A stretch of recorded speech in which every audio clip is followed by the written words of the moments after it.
Hello learners, welcome to EduRev. Today we are going to decode the chapter rational numbers. Now before we actually study that what rational numbers are, let me ask you a question. Have you ever shared pizza with your friends? And if you have, then in what fraction did you share it? Did you take the bigger piece or the smaller one? Now, I think we all have done this. We all have shared pizzas with our friends. But can we relate this fraction, this sharing of part of pizza with mathematics? I'm sure we can do this. Now, a branch of mathematics that I can relate to about all of this is rational numbers. Rational numbers are used in everyday life purposes for calculations of your loans, your taxes, your interest, and even for sharing of your pizza. So, what are we waiting for? Let's decode this chapter. Now, in mathematics, a rational number is a number that can be expressed as what? Quotient or fraction, that is p by q, of two integers, that is p and q are integers where q cannot be equal to 0.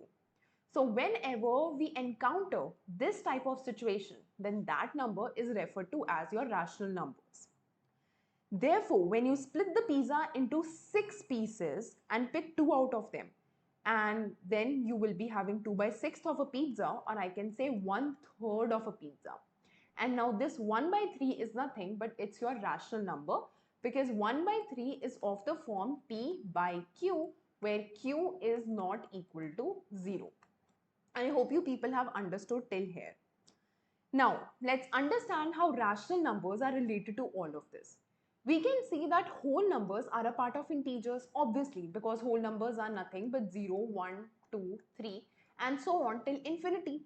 Whereas integers include negative of these numbers as well, that is negative of 1, negative of 2, negative of 3, and all that, right? So integers plus your whole numbers and your fractions will give you what? Your rational numbers. Whereas irrational number is a separate column, so we do not have to worry about them right now. We just need to understand that what these rational numbers are. So let's study about rational numbers. In this diagram, you can easily see that how whole numbers are a part of integers and integers are a part of rational numbers, as I talked that in your rational numbers, you have integers plus you have these fractions, all right, these decimal parts. So all these comprise and form what? Rational numbers. Now there is a bigger set of numbers, that is your real numbers, which are formed with addition of your rational numbers, that is all the rational numbers plus your irrational numbers will form what? Your real numbers. So you do not have to worry about other numbers. Today we are only going to refer and study that what exactly are rational numbers. So for that purposes, let's first of all study that what are whole numbers and natural numbers. Now, whenever I talk about whole numbers and natural numbers, there is this one thing common in both of them. That is, all the numbers from 1, 2, 3 up till infinity will come in both the sets, in your whole numbers as well as in your natural numbers as well. But what is different? The only thing that is different is 0. So 0 is included in your whole numbers, but it's not included in your natural numbers. That is, natural numbers is a set of numbers starting from 1, that is 1, 2, 3 up till infinity.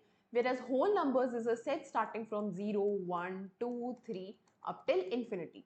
So we can say what? We can say that natural numbers plus 0 forms what? Your whole numbers. Correct? Now natural numbers is denoted by your capital N and whole numbers are denoted by your capital W. I hope this is clear. Next, yes, see this diagram. This is explaining exactly what I've told you right now, that natural numbers are going to start from 1, that is 1, 2, 3 and so on, and whole numbers is going to be nothing but natural numbers plus one number, that is your 0. So this is what your 0. So 0 plus natural numbers will give me what? Whole numbers. Easy, right? Now let's study that what are integers. Now integers are what? They are whole numbers and they're negative. This is also something that I've explained to you in the previous slide, that when I talk about whole numbers, I will write all these numbers, right? And integers will be negative of these numbers as well. Now keep in mind that 0 is neither positive nor negative, so we do not associate any sign with 0. We only associate sign with other numbers, that is 1, 2, 3, 4. That's why we also write the negative of these numbers, that is -1, -2, -3, etc. So all the negative numbers plus your 0 plus all the positive numbers will formulate what? Your integers. Correct? So integers will be what? Integers will be basically whole numbers plus their negatives. So this is going to be what? Your integers. An integer is written how? With your capital I or your capital Z. So it's your choice whether you want to associate Z with them or you want to write I for integers. I hope you have understood this. Yes, now lastly, let's again come back to rational numbers, and once again, let's see what is, the definition of rational numbers. So what is rational number? It's any number of the form P by Q where Q is not equal to 0, and you can denote rational numbers with your capital Q. For example, negative of 5 by 7 is going to be a rational number. Why? Because negative of 5 and 7, both of them are integers and they are of the form what? P by Q. That is minus 5 by 7 is of the form P by Q, where Q, which in this case is 7, is not equal to 0. So therefore, negative of 5 by 7 is going to be your rational number. Even 2 is going to be your rational number. How? Let me explain you. 2 can be written as what? 2 by 1, right? So that means this is of the form what? P by Q, where Q is what? Q here is 1 and this is not equal to 0. So because the number 2 satisfy all these conditions, that is, it is of the form P by Q, where Q is not equal to 0 and P and Q, both of them are integers, therefore we can say that the number 2 is what? Nothing but a rational number. I hope you have understood this. So now let's move forward. Alright, let's solve this question. Let's solve this question now. So what does this question ask? This question basically asks that we need to pick rational numbers from the following numbers. So there are a set of numbers given, that is 6 by 7, half, 0, 1 by 0 and 100 by 0.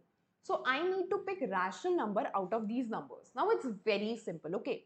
Let's see that what rational numbers are, okay? Let's remind ourselves again. So rational numbers are of the form P by Q. Now because rational numbers are of the form P by Q, where P and Q are both what?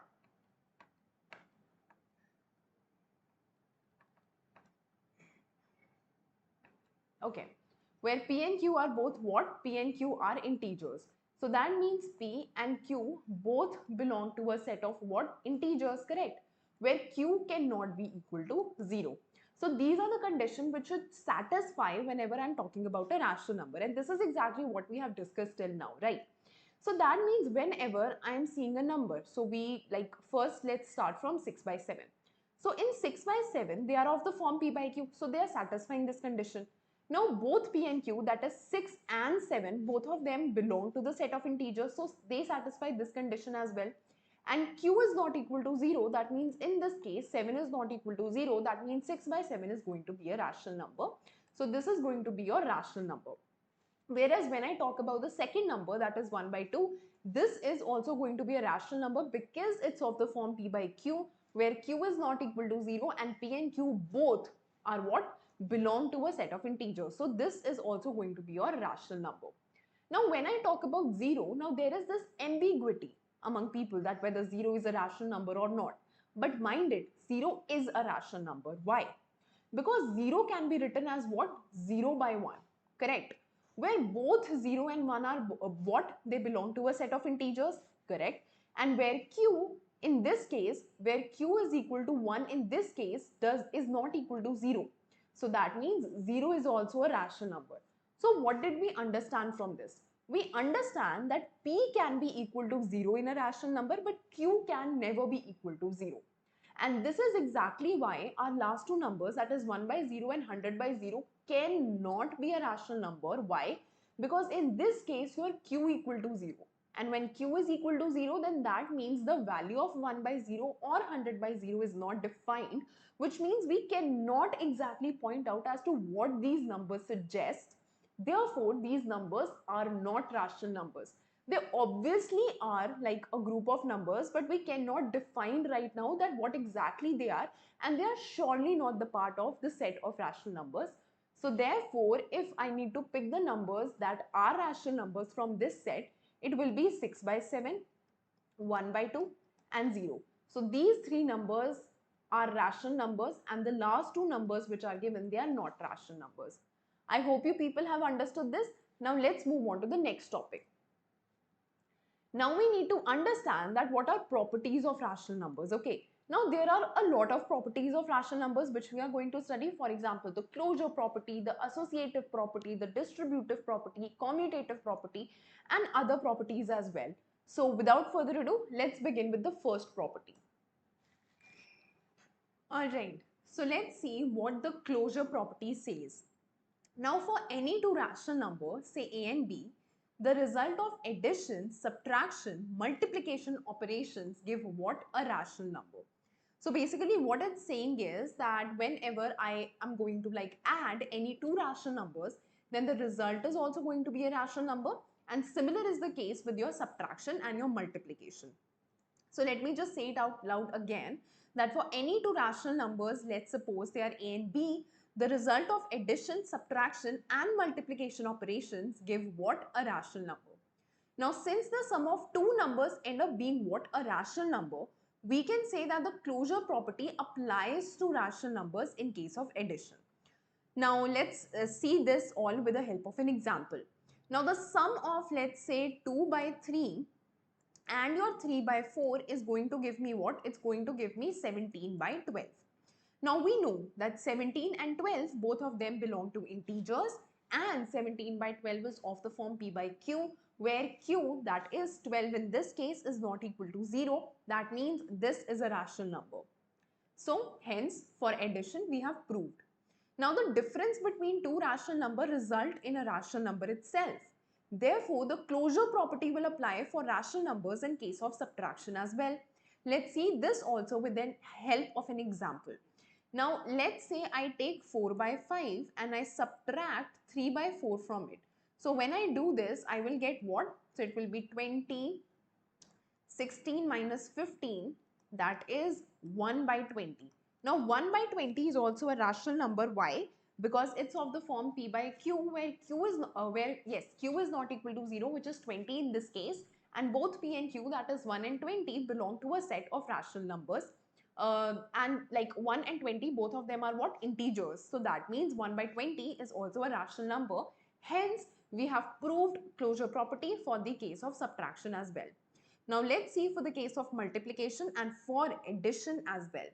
Now in case for your multiplication of two rational numbers, the result is also going to be a rational number. Therefore, we can also say in case of multiplication, the closure property applies to rational numbers as well. Let's take an example in this as well. That is, suppose I have two rational numbers, that is half and minus 4 by 5, and I multiply them. So my result is going to be minus 2 by 5, correct? So my result is going to be minus 2 by 5, where minus 2 and 5, both of them belong to what? Integers, and minus 2 by 5 is of the form p by q, where q, that is 5, in this case is not equal to 0. Therefore, we can say that minus 2 by 5 is nothing but a rational number. Hence, we have also proved closure property for multiplication. Now we have seen closure property for your addition, for subtraction and for multiplication as well. The only thing that is left is what? Your division. Now just think that can closure property be applied to division? It's a question, right? But let's see that when we talk about division of two rational numbers, we see what? We see that when I talk about division, we can say that a is divided by 0, correct? And when I say that a is divided by 0, this can be written in form of what? A by 0. Now this is not a rational number. Why? Because here q equals to 0, which negates the property of a rational number. Therefore, we can say that closure property do not apply to what? In case of your division of your rational numbers. So I hope you people have understood that how the closure property works. Now let me just review this again. That is, closure property is going to be applied to your multiplication, to your subtraction and your addition. But in case of division, closure property does not apply. So remember this. Now there is this one question which you people might ask, that we are dividing a by 0. What if we multiply any rational number of the form p by q with 0? Will that be closure or not in case of multiplication? Now, p by q into 0 will give me what? 0. And in the previous one of the previous questions itself, we have seen that 0 is also a rational number. Therefore, we have again proved that multiplication of two rational numbers is going to give a rational number itself. So, multiplication is also suited when we talk about closure property. Now let's move forward and complete this table in which there are a set of numbers given, that is your rational numbers, integers, whole numbers and natural numbers, and we need to see that in case of addition, subtraction, multiplication and division, how many of these numbers are closed under these operations. Alright, so when I talk about rational numbers, we know that rational numbers are okay with addition, they are okay with subtraction, they are okay with multiplication, but not in case of division. This is exactly what we have studied till now, correct? So now what we need to do is we need to see that whether integers, whole numbers and natural numbers are closed under addition, subtraction, multiplication and division or not. Alright, so when I talk about integers, I can say that it's closed under what? Your addition, your subtraction, your multiplication, but not division. Why? Because if I'm going to add two integers, let's say I add 2 plus 3, my answer is going to be an integer. Similarly, if I'm subtracting 2 and 3, my answer is going to be what? Negative of 1. And similarly, in case of multiplication as well, 2 into 3 is what? 6. So it's also closed under multiplication. But when I talk about division, the same example which I took in rational numbers, I can take. That is, what if I'm dividing 2 by 0? This is going to give me an answer which is not defined. Therefore, integers under your division operation is not closed. Therefore, I have put a cross sign here. Let's see with whole numbers and with natural numbers. Now, when I talk in terms of your whole numbers, in your whole numbers as well, I can say that it's, closed under your addition, your subtraction, your multiplication, but not your division. Now, why? Because when I'm adding two whole numbers, let's say 1 and 5, then I will get a whole number, that is 6. When I'm subtracting, that is, let's say I'm subtracting I'm subtracting 1 with 5. I will get what? I will get minus 4. Now, is minus 4 a whole number? No, it's not. Therefore, whole numbers are not closed under your subtraction. So here, instead of tick, you have to put a cross. Next, let's see in case of multiplication. Now, when I talk multiplication, then what will be the answer? Let's say I am multiplying 6 with, let's say 2, so it will be 12. That means that whole numbers under the operation of multiplication is closed, so I'm going to put a tick here. Now let's say how the whole numbers are going to perform under the operation of division, whether it's closed or not. Okay. Now just tell me one thing. What if you divide 2 by, let's say, 3? Now if you divide 2 by 3, then this is not a whole number, it's a fraction. Therefore we will say that whole numbers aren't closed under your division, so I've put a cross sign here. Now let's see what will be the case of your natural numbers.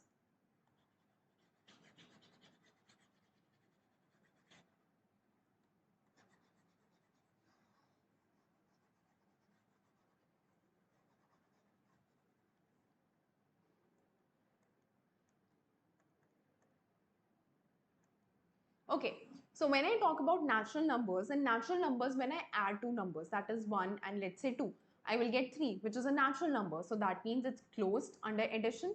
In subtraction, it's actually not closed. Why? Because let's suppose I do 1 minus 2, so it's going to be negative 1, and negative 1, like I'm pretty sure you people know that this is not a natural number, it's integer. So therefore it's not closed.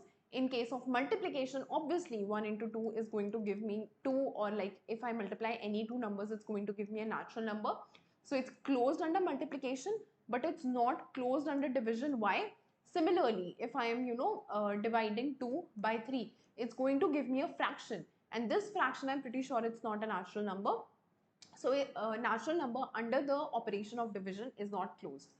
Therefore, we have completed this table, and I hope you people have understood how you need to see whether any of your number is closed under any of your operation or not. So if you have understood this, let's move on to the next property, that is your commutative property. Alright, so let's understand what is commutative property. Now commutative property says that for any two rational numbers a and b, if a with any operation applied with b should be equal to b any operation applied by a. So let's see what this operation is. But whenever this happens, that is the commutative property is one wherein the result of equation must remain same despite the change in order of the operands. So we will basically find out that what these operations can be. But in crux, commutative property means that the value of a particular equation or the meaning of the particular equation shouldn't change if we are changing the order of the operands. All right. Now let's see that if we have any two rational numbers that is provided to us, and let's take a and b only. Okay. So if I'm adding a with b, I can obviously say that this will always be equal when I'm adding b with a. So that means what? That means addition is commutative for rational numbers. Let's understand this with the help of an example.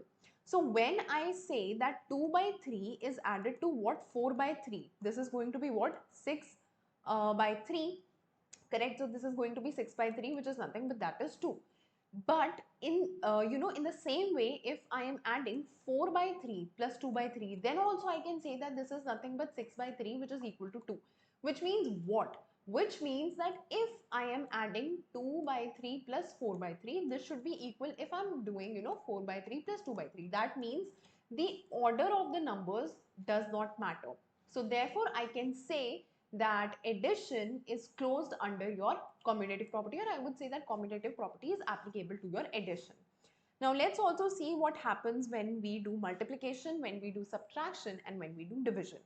Now multiplication has a similar pattern to that of addition itself, because we know that if a is multiplied by b, this will be equal to what? B multiplied by a. And if I take any example, that is, let's suppose that 2 by 3 is multiplied by 4 by 3.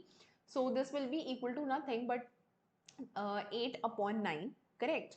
And similarly, if I am multiplying 4 by 3 into 2 by 3, then this is also going to be what? 8 by 9. That means what? That means that if I multiply 2 by 3 with 4 by 3, and on the other hand side, if I'm multiplying 4 by 3 with 2 by 3, then both of these things needs to be what? Needs to be equal. That is, they are going to give me equal answer. That is nothing but 8 by 9. Therefore, I can say that multiplication and addition, both of them are applicable when we talk in terms of your commutative property.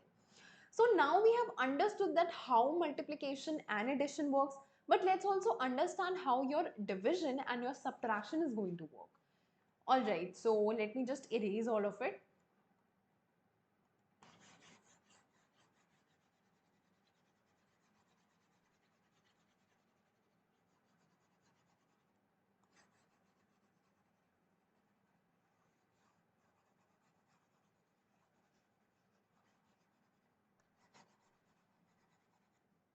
Alright, so let's see what we can do in case of our subtraction and division.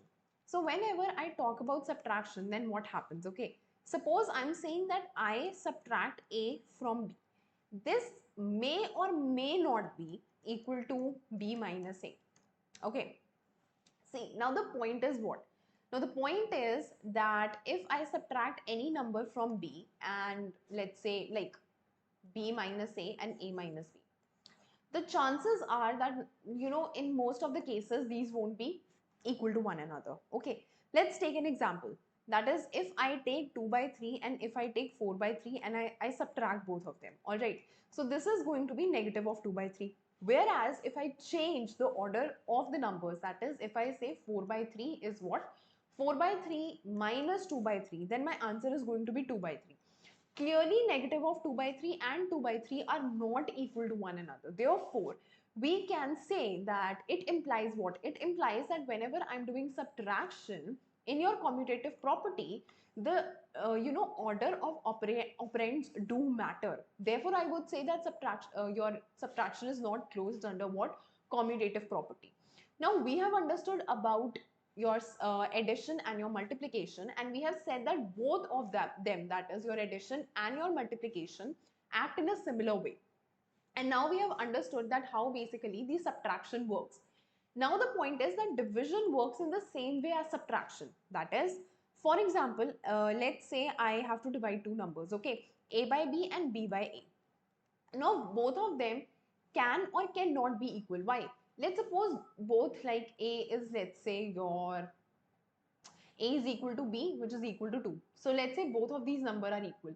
When I divide them, my answer is going to be 1 irrespective of the order of the operands. Okay, but what if my a is not equal to b?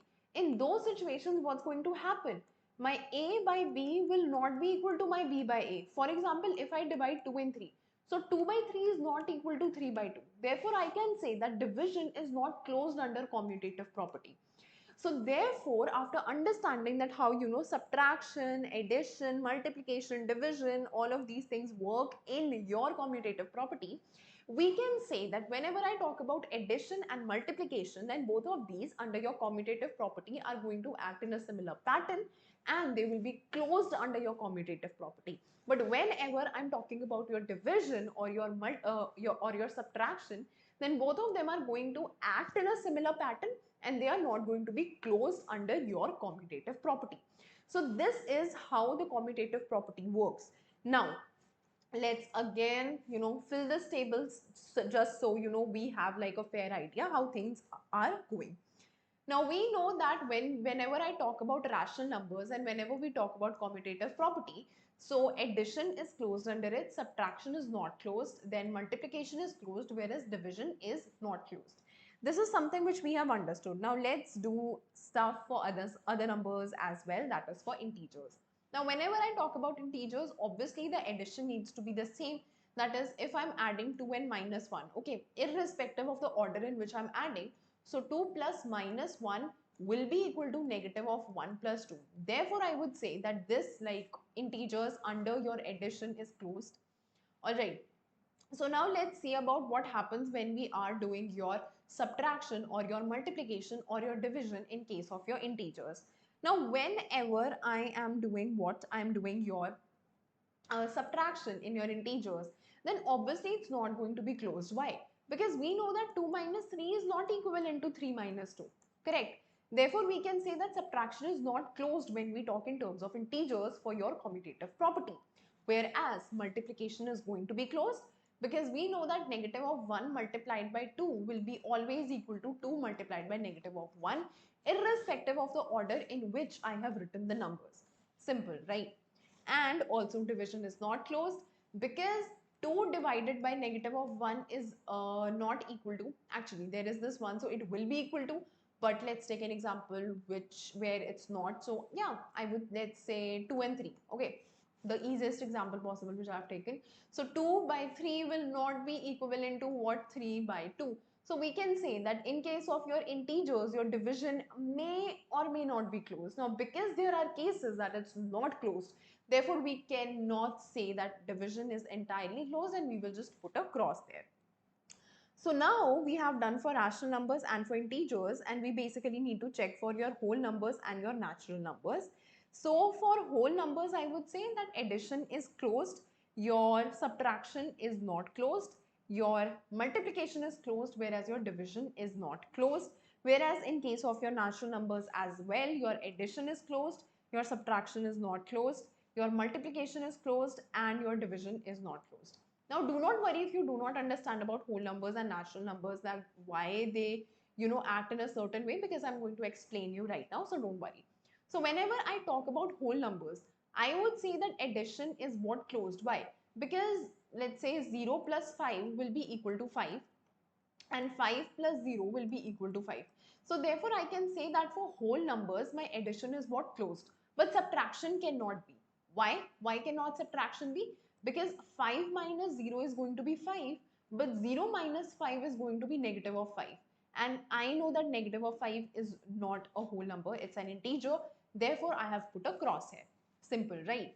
Now, whenever I talk about multiplication, so in that case also I can say that 0 multiplied by 5 is equal to what? Your 5 multiplied by 0, because the answer always needs to be 0 only, irrespective of the order in which I am doing your multiplication with your whole numbers. Therefore, it's closed and I've put a tick. Lastly, for whole numbers, we have division.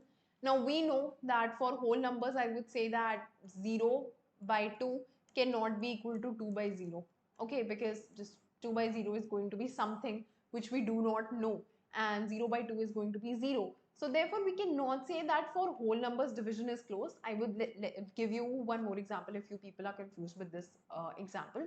I would simply say that 2 by 3, or not even 2 by 3. Let's take 4 by 2. Okay, so 4 by 2 is going to be 2, but 2 by 4 is going to be half.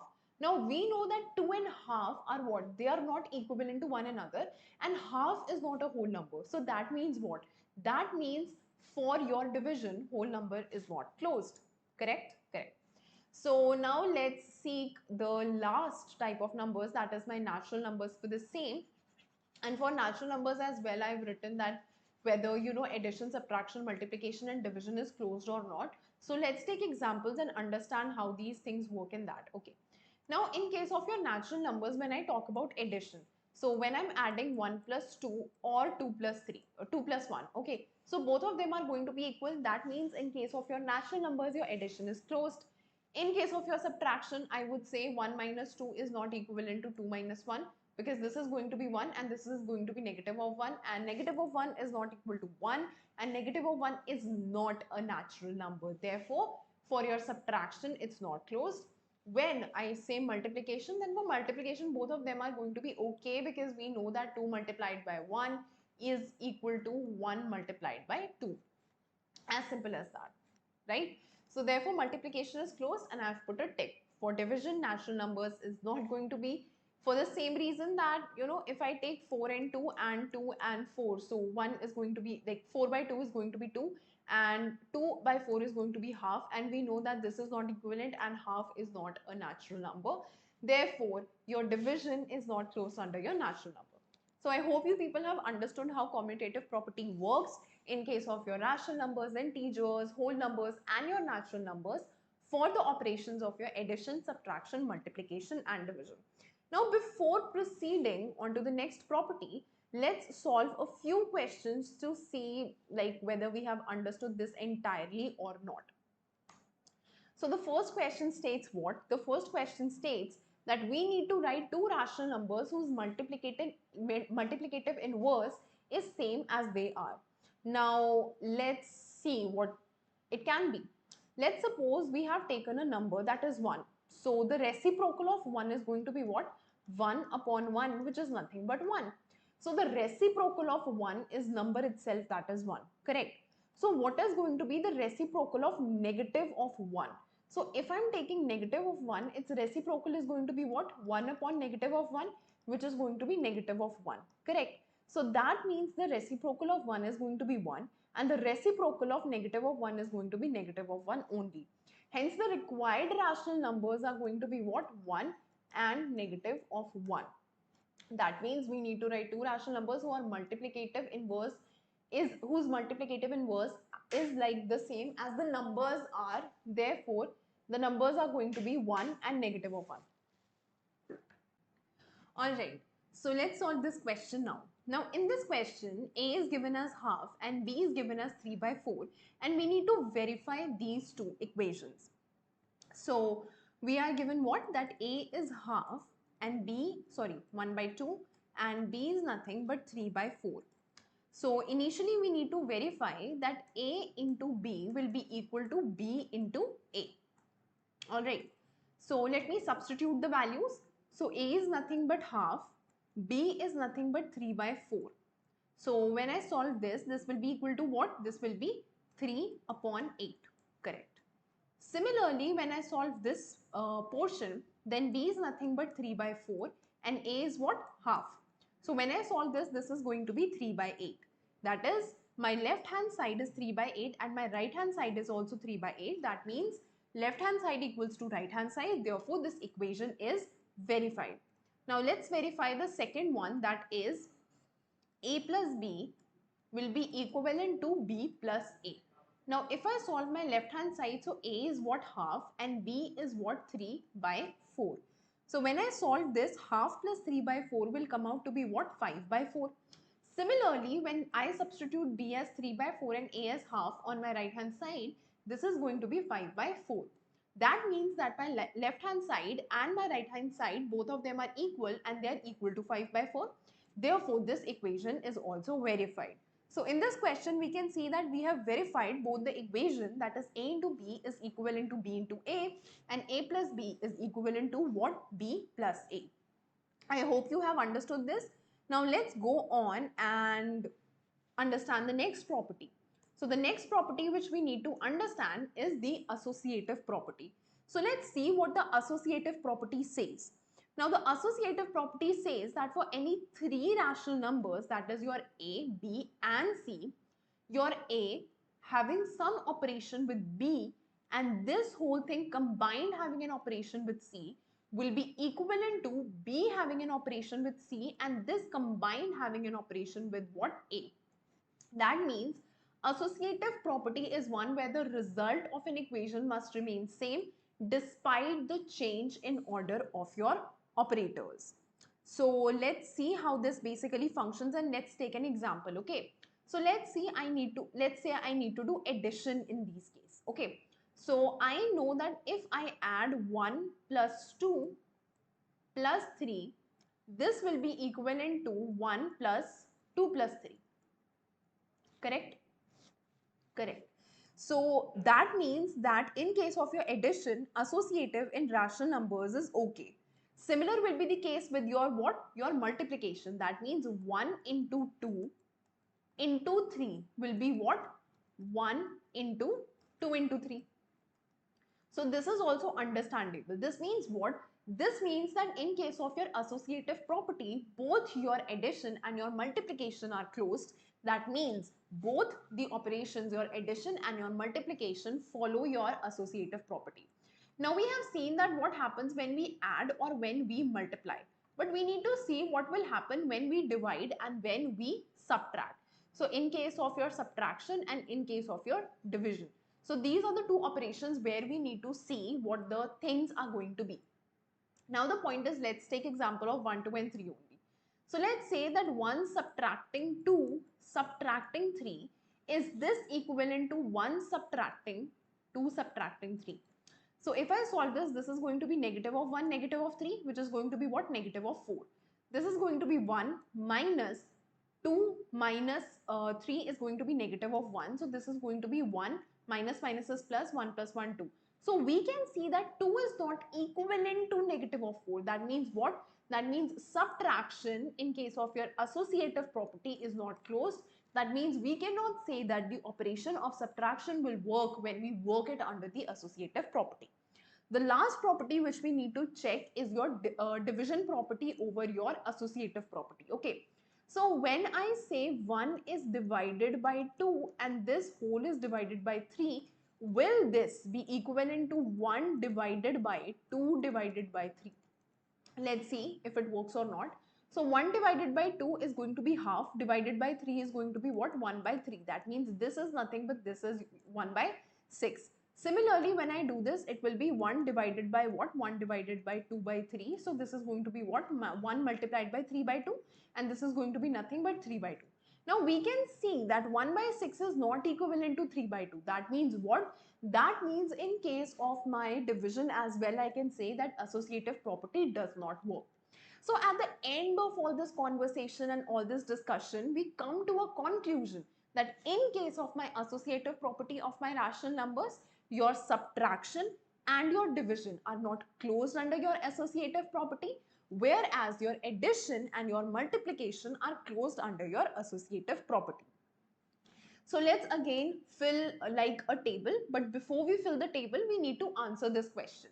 That are the two numbers a minus b minus c equivalent to a minus b minus c? Now this is something that we have proved already, okay? So I will just tell you one thing, a minus b minus c. So this will be what? A minus b minus c, okay? Similarly, when I say a minus b minus c, so when I'm going to open the bracket, it will be what? A minus b, minus minus will be plus. So it will be what? Plus C. So that means in the first one, I'm subtracting B and C from A, whereas in the second one, I'm subtracting B from what? A plus C. That means these two things cannot be equal. Let's take an example. Let's say A is 1, B is 2, C is 4. Okay. So A is 1, so 1 minus 2 minus 4, and similarly 1 plus 4 minus 2. So 1 minus 2 is going to be what? Negative of 1. Negative of 1, negative of 4 is going to be negative of 5. Whereas 1 plus 4 is going to be 5. 5 minus 2 is going to be 3. So both of them are not equal. So therefore I can say that these two numbers are not equal. So now as we have understood this, let's go and solve this table. Now for this table, let's see how the things are actually working. So I would say that in case of my all rational numbers, integers, whole numbers and natural numbers, addition is what? Addition in case of association is closed. In case of subtraction, it's not closed. Whereas in case of your multiplication, everything is closed. Whereas in case of division, nothing is closed. Alright. Now in this table only, we have seen that how things actually work for my rational numbers. But we still need to verify all the things for my integers, for my whole numbers and my natural numbers. Okay. So for the property of like your associative property, I can basically say what?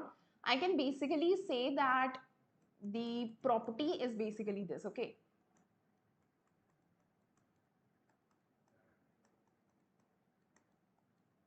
So this is the property of for my associative property. Like this is the equation which we write. Now what if I actually verify this property for natural numbers and then for whole numbers and then for integers, and let's see how the things go. Okay. Now if I say for natural numbers basically it's like 1, 2, 3 and all that. Okay. So for natural numbers we have already done it. So if I'm going to just go back, we have taken the example of A, B and C. Okay. So we have seen that this does not work in case of my subtraction and in case of division. So it does not work in these cases, but in case of your multiplication and in case of your addition, it works. Therefore, like in my natural numbers, I do not have to worry. I simply have to substitute what all the answers came out. Now for whole numbers, I will take three numbers. Let's take as 0, 1 and let's take 2. Okay. So I know that 0 into 1 into 2 done in any case, like any format will be come out to be 0 because any number multiplied by 0 is going to be 0. So for multiplication, it's okay. Okay. For addition also it's okay because 0 plus 1 plus 2 in any order, the addition is going to give me the same answer.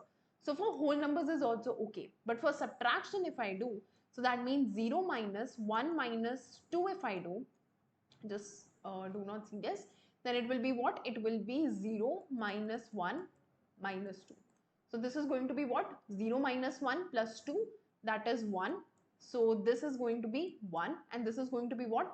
This is going to be negative of 1, negative of 2, that is negative of 3. So the first equation, that is this portion of my equation came out to be 1, whereas this portion of my equation came out to be negative 3. And we can see that 1 and negative of 3 are not equal. Therefore, in case of subtraction of my whole numbers, associative property does not hold. Similarly, we can check for division, that is 0. Okay, I'm going to write it here, that is 0 divided by 1 divided by 2. Okay, and we can say that 0 divided by 1 divided by 2. Okay, so 0 divided by 1 divided by 2 is half. So that means this will be 0 into 2. So 0 into 2 is going to be 0. Whereas 0 divided by 1 is 0 by 1, that is 0. And 0 divided by 2 is going to be what? 0 into half. So this is also 0. So let's take one more example to see whether it stands or not. So in that example, I'm not going to take 0 because in case of 0, the answer came out to be equal. So let's take numbers which aren't equivalent to 0. Okay. So let's take one more example. Okay. So in case of my division of whole numbers, let's take again 1, 2 and let's say 3. Okay. So 1 divided by 2 divided by 3 and the other will be what? Other will be 1 divided by 2 divided by 3. So when I solve this, it will be what? It will be 1 divided by 2 by 3, and this will come out to be 3 by 2. In this case, it will be what? I think I will solve it here. So it will be half divided by 3, that is half into 1 by 3, and this comes out to be what? 1 by 6. So for first equation, my answer is 3 by 2, and for second equation, my answer is what? 1 by 6. Clearly, both of them are not equal to one another, both of them are not whole numbers. So I would basically say that division also not stands close for my associative property. Now there is this one thing which you have noticed with the two examples that I have shown you, and that thing is what? That thing is that in case of my division, when I was doing the solving the equation with the help of 0, it actually came closed. But with one example like of that of the whole numbers 1, 2 and 3, the property of association for whole numbers under your division operation did not came to be like okay, it wasn't closed. This means what? This means that whenever you need to prove that any equation is true, then you need to prove that equation for all the examples which are possible across the board. Whereas whenever you need to prove that something does not follow the rule, then only one example is enough to prove it that it's not okay. Similarly, when I am going to solve it for my integers, for integers as well, I can say that it stands closed for addition and multiplication and not for subtraction and division. And if I want to take an example for integers, I can again take the example of 1, 2 and 3, and I can solve it with the help of subtraction and division. Now, I'm going to leave this exercise to you to solve and see how integers work for addition, subtraction, multiplication and division in case of your associative property. And I have faith that you people are going to do it well. So now let's move on to the last property for today, and that last property has to be your distributive property.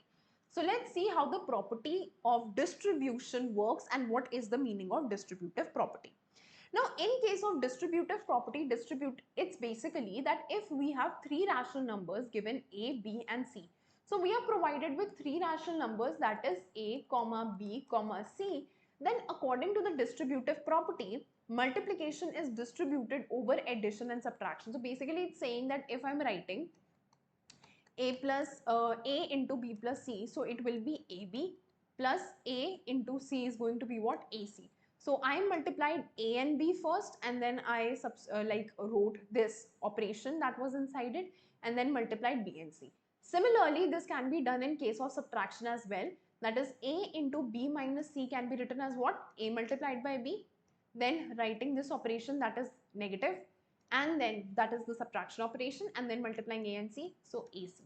So this is basically the property of distribution. It says that if I have three rational numbers, then multiplication will divide over your addition and your subtraction. I hope you have understood this as well. Now, before coming to an end of our lecture, let's solve a few questions to see whether we are, able to understand all the properties or not. So the first question says that we need to check the distributive property of three rational numbers, and those three rational numbers are 4 by 7, negative of 2 by 3 and half. So if I need to check the distributive property, it will be what? It will be 4 by 7 should be like 4 by 7 multiplied by what? Negative of 2 by 3 and subtracting half from it. Alright, so if I'm able to solve this, I can basically say that distributive property works with this. Okay, and I can also do one more thing. I have to prove that this is actually equivalent to what? This is equivalent to 4 by 7 multiplied by negative of 2 by 3 minus 4 by 7 multiplied by half. So I basically need to prove that this side of equation is equivalent to this side of equation. So let's pick up our pen and paper and solve this equation. Okay, so when I'm going to solve this, it will be what? 4 by 7 into what? Minus 2 by 3 minus half. Correct? I can take the negative common, so it will be minus 4 by 7 into 2 by 3 plus half. Now when I solve this, it will be what? 6. So 4 plus 3, which is going to be what? 7 by 6. So this is nothing but 7 by 6.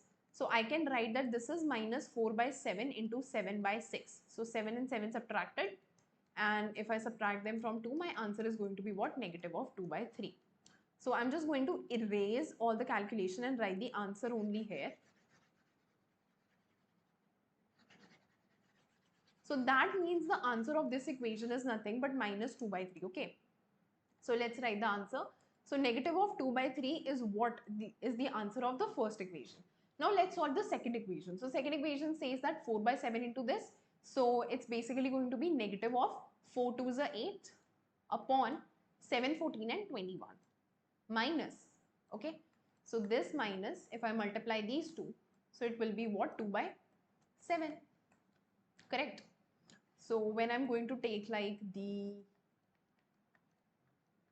LCM, this is going to be, we need to divide this by this, so it will be 7, then 7 into 8 minus, so if I divide this, 21 into 2, and then we need to solve this.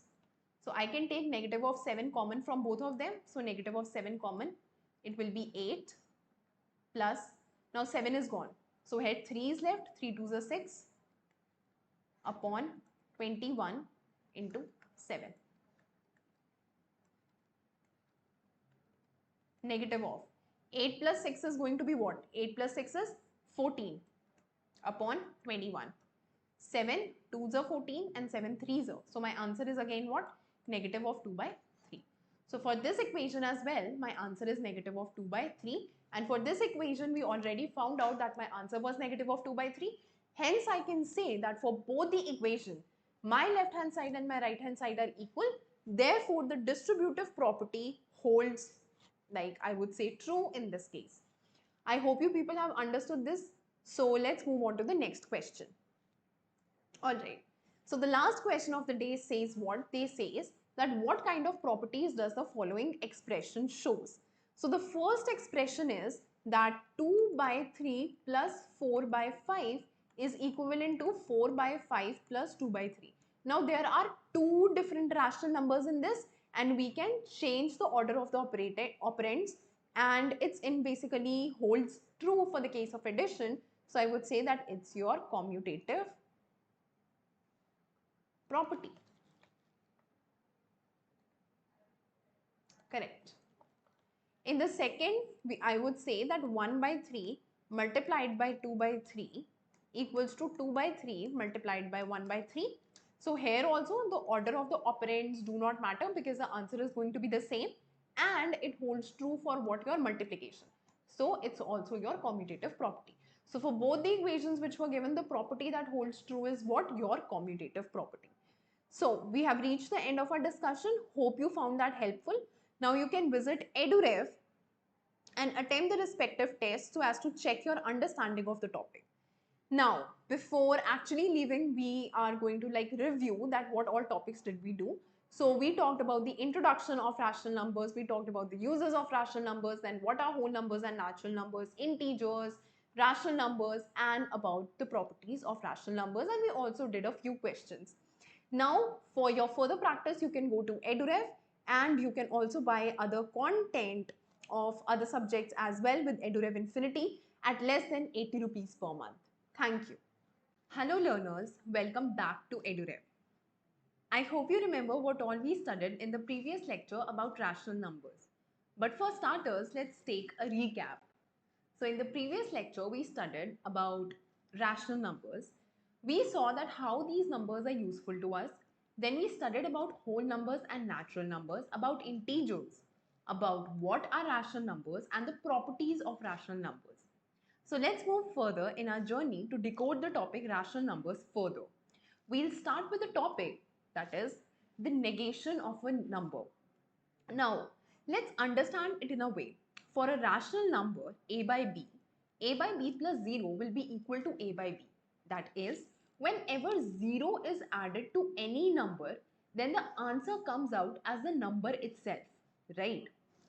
That is, when 0 is added to any rational number, the result is the same rational number. So 0 will be what? 0 will be known as the additive identity for rational numbers, right? For example, if I take any number, let's say I take 5.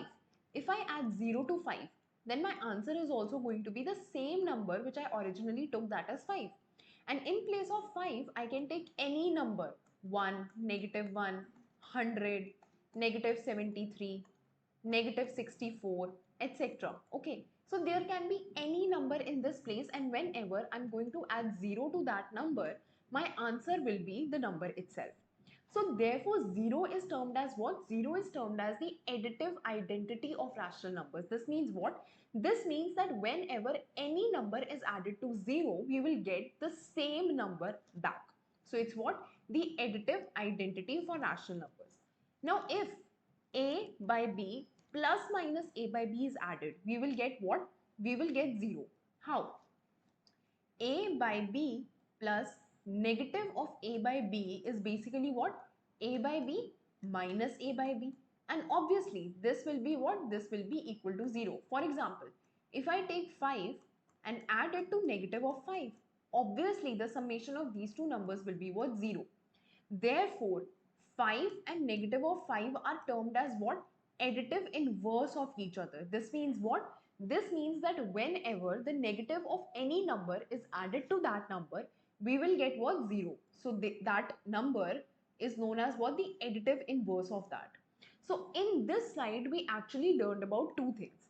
First is, alright, so the first topic which we learned was that what is the additive identity of rational numbers. That is that whenever 0 is added to any number, we will get that number back again. The second concept which we understood was the additive inverse. That means whenever any number is added to its negative, then we will get what? 0. And that number is known as what? Additive inverse or negative of a rational number. I hope you have understood this. Now let's move forward to another concept, which is reciprocal of a number. So let's see what is reciprocal of a number. So for any rational number, let's say a by b, a by b into 1 is nothing but a by b, right? That means whenever I'm going to multiply 1 with any rational number, I will get the number itself. Therefore, 1 will be termed as what? 1 will be termed as the multiplicative identity for rational numbers.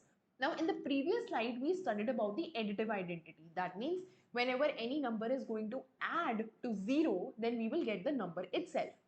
Similar to additive identity, we have multiplicative identity. That means if any number is multiplied by 1, we will get number itself. Now in the previous slide, we studied about additive inverse. So that means we might also have a multiplicative inverse, and we have it. So whenever a number a by b is multiplied by any number c by d such that we get 1 as a result, then we say that c by d is nothing but multiplicative inverse of a by b. Now, if you remember, then in inverse, additive inverse of your number, we were basically saying that if 5 is added to its negative, then we will get 0. So that means in multiplicative inverse, you should multiply something to a number so that we will get 1. Okay. So suppose my number was x. So what should be y so that I will get 1? So y has to be nothing, or I can say 1 by x. So that means when x is multiplied by 1 by x, I will get what? 1. And 1 by x will be termed as what? Multiplicative inverse of x. So I hope you have now understood that what is additive identity and multiplicative identity, and what is additive inverse and your multiplicative inverse. So now let's move on to the fun part. Now let's see how we can represent rational numbers on number line.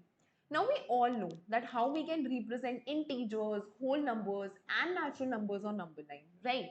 We know that what are natural numbers? They are numbers 1, 2, 3 and all that, right? So we can simply mark these numbers and we can represent natural numbers on number line. Then if I add 0, we can represent whole numbers, and finally adding the negative numbers will give me integers.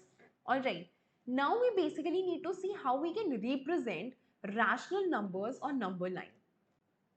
Alright, now we have seen how we can actually represent your natural numbers, whole numbers and integers on number line. Now it's time we understand how we can actually represent rational numbers on your number line.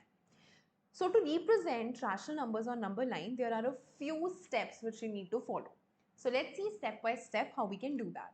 Step 1 is, firstly, we need to divide the distance between two consecutive integers into n parts. Now what is the meaning of this step? We will understand it with the help of an example. So let's suppose that I need to represent 2 by 3 on number line. Okay. So basically what I'm going to do, I'll just draw like 0, 1 and 2 and then 3 and so on. Alright. So now the point is that I am now going to divide any space between two consecutive numbers into three parts. Now I have to represent 2 by 3. Okay. So I am going to divide the space between any two consecutive integers in how many parts? Three parts. Okay. So let me just change the color of the pen.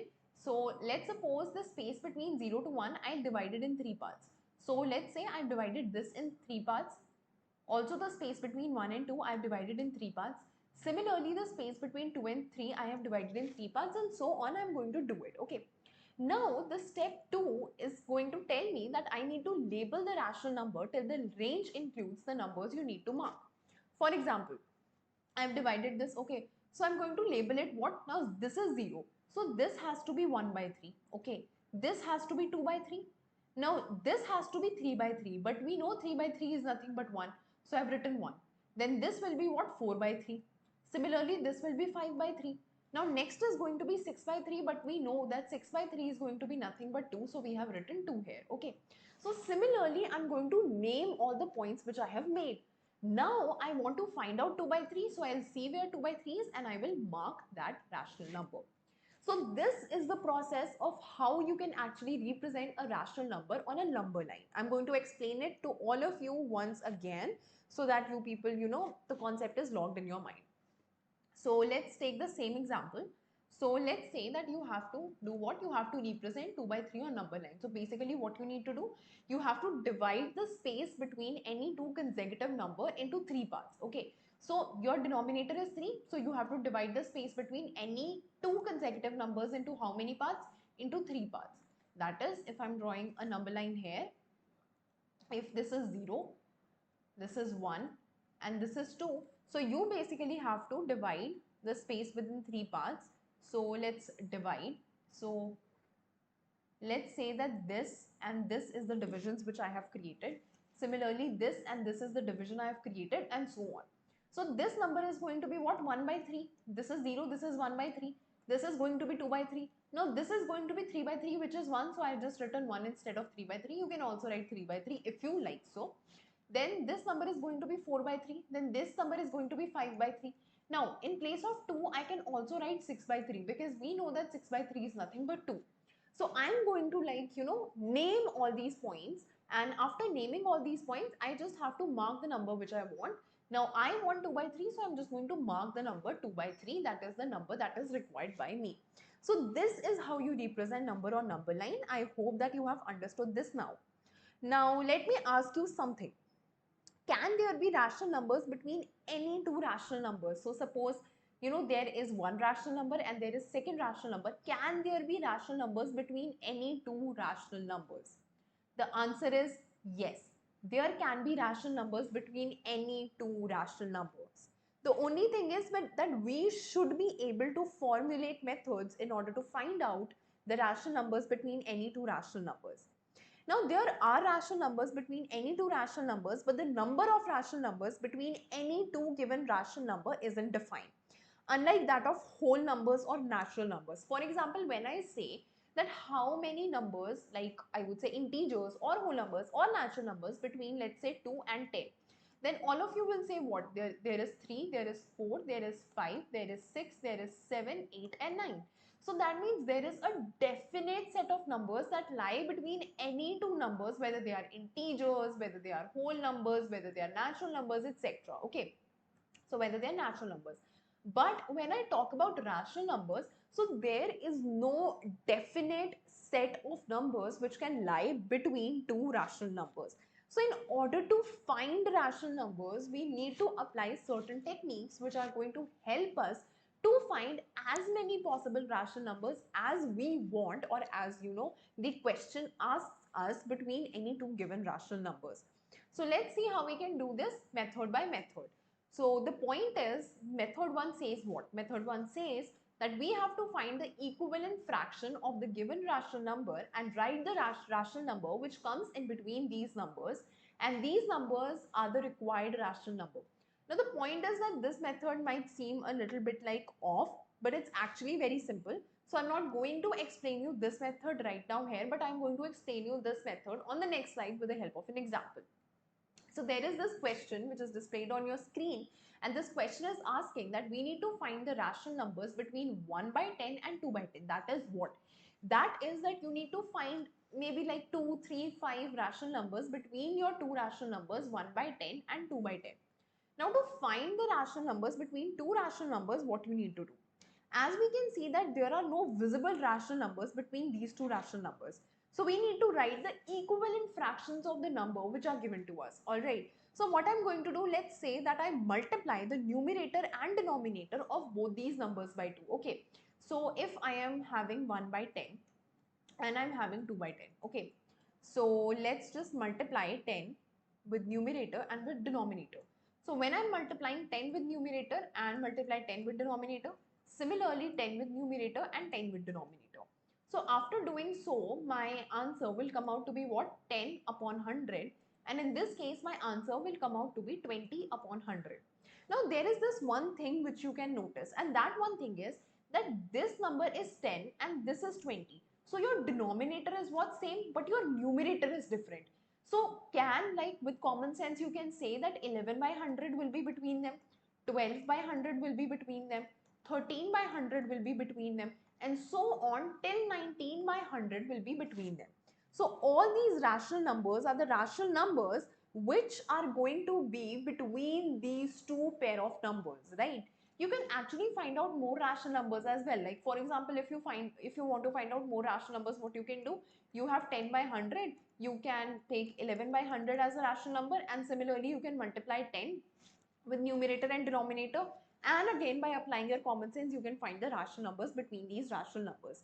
Now this is one method of doing it. Okay, this is one way of doing it, that you are actually multiplying 10 with both numerator and denominator of both the numbers.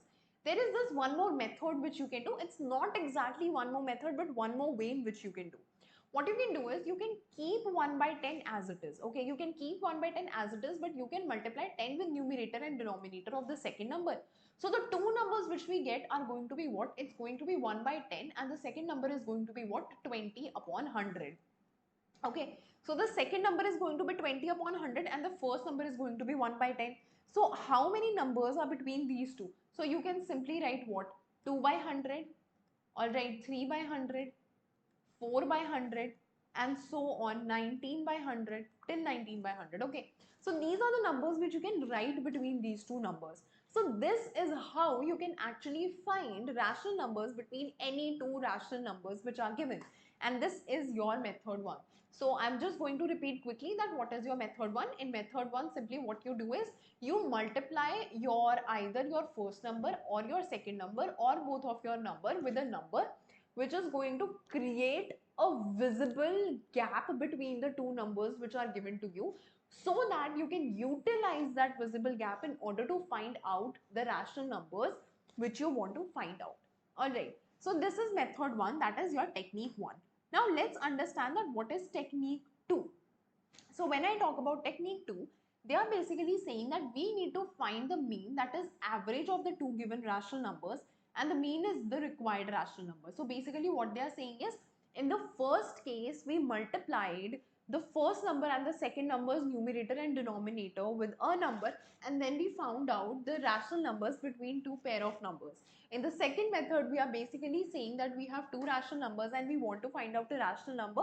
So in that case, what we are going to do, we are going to find the average of those two rational numbers, and because the average, that is the mean value, needs to be between those two rational numbers itself, so therefore the required answer which we have is going to be what? The rational number itself which we require. Now let's understand this as well with the help of a question. Now the question says that we need to find the rational number between 1 by 10 and 2 by 10. So what I'm going to do is I'm going to take the mean of these two numbers. So the mean is going to be that I need to add these two numbers, 1 by 10 and 2 by 10. After adding these two numbers, I have to divide the number by 2. So it's simply going to be what? It's simply going to be 3 by 10 upon 2. Okay, so when I'm going to like take the reciprocal of it, it will be 3 by 10 into half. So my answer is going to be what? The answer is going to be 3 by 20. So that means 3 by 20 is a number that is between 1 by 10 and 2 by 10. So basically, what is the meaning of this? The meaning of this is that I wanted to find out a rational number between 1 by 10 and 2 by 10. And because I wanted to find out a rational number between these two given numbers, and I had the concept of averages, and I know that average of two given numbers is going to be between those two particular numbers. So I found out the average of 1 by 10 and 2 by 10 by adding them and then subtracting them by 2, and I found out the answer to be 3 by 20. So 3 by 20 is basically a rational number that is going to be between 1 by 10 and between 2 by 10. Similarly, if you want to find out more rational numbers, what you can do it, you can take the average of 1 by 10 and 3 by 20. So there will be a number between these, and then you can also take an average between 3 by 20 and 2 by 10, and there will be a number in between these. So the answer will be what? 1 by 10 average, 3 by 20 average, 2 by 10. Now if you want to further find out the rational numbers, you can again take the average of these two numbers, then these two numbers, then these two numbers, and then these two numbers, and so on. This process will go on till the time you basically get all the required number of rational numbers you want. And so yeah, these are basically the two methods which you can apply in order to find out the rational numbers between any two pair of rational numbers.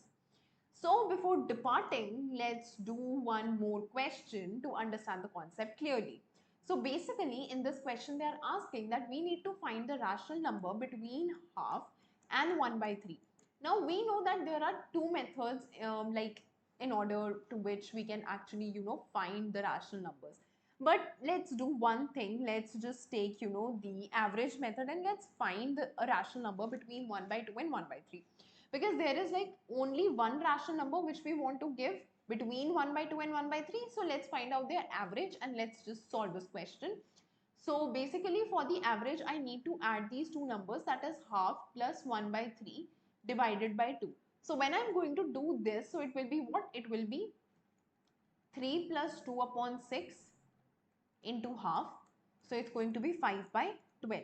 That means 5 by 12 is a rational number that is between half and 1 by 3. So if I need to write them in order, then my answer is going to be what? My answer is going to be half, then it's going to be 5 by 12, and finally it's going to be 1 by 3. And similarly, in the way I have explained you earlier, if I want to find out more rational numbers, what I can simply do is I can find the average of this, then the average of this. So it will be half of x, half x, then 5 by 12, then y, then 1 by 3, and so on. This process will go on. So I hope you have understood this question and all the concepts which we have discussed in this lecture. Now let's quickly take a recap of all the things which we have studied so far so that they are, embedded in our brains. So firstly, we studied about the negation of a number, that what is negative of a number. Then we studied that what is reciprocal of a number. We studied about, like x and half. We studied about your additive inverse, your multiplicative inverse, your additive identity, your multiplicative identity. And then we saw that how we can actually represent rational numbers on number line. We saw that we were able to represent natural numbers and whole numbers and integers on number line. So what is going to be the technique of representation of rational numbers on number line? And finally, we saw that how we can figure out rational numbers between two rational numbers. So we have reached the end of our discussion. Hope you found this helpful. Now you can visit EduRev and attempt the respective test for your understanding of the topic. You can also find more amazing content on other subjects like your social studies and science and whatnot. So what are you waiting for? Go and check it out. You can also buy all the logged content by EduRev Infinity at less than 80 rupees per month. Thank you.